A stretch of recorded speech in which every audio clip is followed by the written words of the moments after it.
Jeff Koons is a trained artist, having trained at the Maryland Institute College of Art in Baltimore.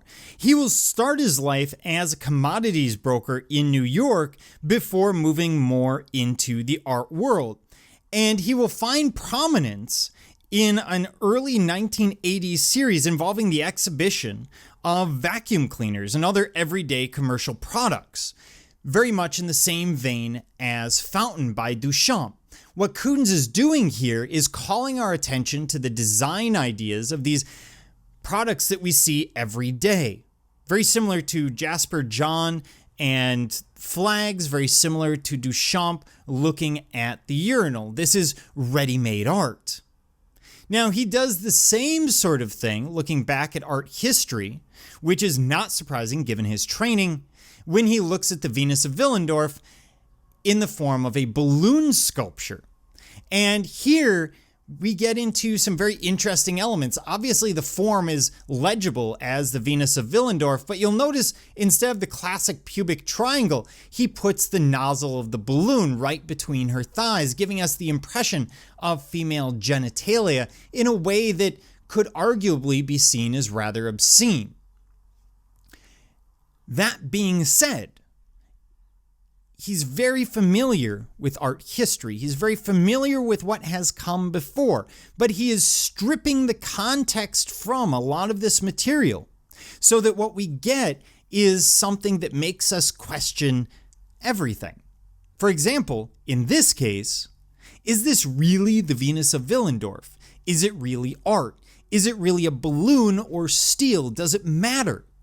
So there's a lot of questions that come up, both because it's postmodern and because it's Jeff Koons. The piece we're actually looking at is his piece, Pink Panther. Now, he's very well known, Koons is very well known for his figurative sculptures. He will often playfully depict images of nostalgia, and he's doing this because they are kitsch, because they are things of no value. Pink Panther doll, a balloon dog, but he's taking them from that very low level and creating high art out of them, thereby taking low art forms and moving them to high art, very similar to pop art. So again, he's going back and looking at all of these old ideas. Now, this piece is a pinup nude with a famous cartoon character intertwined. Of course, Pink Panther and that topless female. This was part of an exhibition known as the Banality Show. Koons intended his work to draw attention to everything that he believed was wrong with contemporary American society. His prominence in the art world, like Andy Warhol's before him, is based on his acute understanding of the dynamics of consumer culture. What he's doing is basically drawing our attention to the contemporary art scene, and more to the point, to contemporary American society, which is starting to feed off of itself. And that's exactly what this artwork is doing. He's taking two images that individually we would read and understand, and they would bring up ideas of nostalgia, eroticism, etc. And what he's saying is that we keep mixing these things, not just nostalgia and eroticism, but kitsch, pop culture, icons, etc., into a mix that has no real value, no real substance. If you start to dig into this, you'll discover not much meaning, which is weird because that's the entire point of art history, isn't it? For me to sit here and tell you how valuable this piece is, how much it means, how you just don't understand what the artist was trying to get across. And yet it's all about the meaninglessness of art, of society, of life, of pop culture. He's calling our attention to why American society, in his view, is falling apart.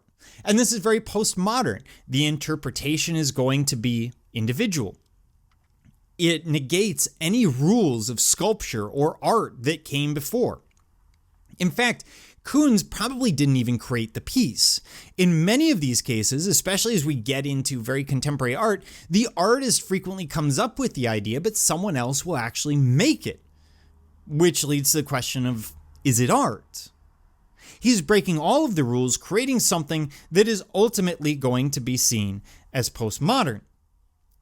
And he's going to find the commercial success owing to his understanding of popular taste and owing to people's misunderstanding, arguably, of what he's doing. He's creating things that are concrete, that call our attention, but he's also commercializing it. For example, his balloon dogs, you can find a licensed copy of his balloon dog for as cheap as $10 or $20 at, well, just about every contemporary art museum.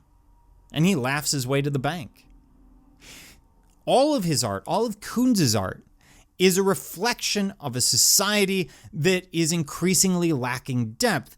And going back to this piece, to the Pink Panther, he's very early in that. This is 1988. This is 32 years ago when this is created. You can imagine what Koons is looking at society and seeing today. When we sit there and we worship the Kardashians, but we're not worried about the Rwandan genocide. Really makes you wonder. So Koons is kind of playing with that boundary.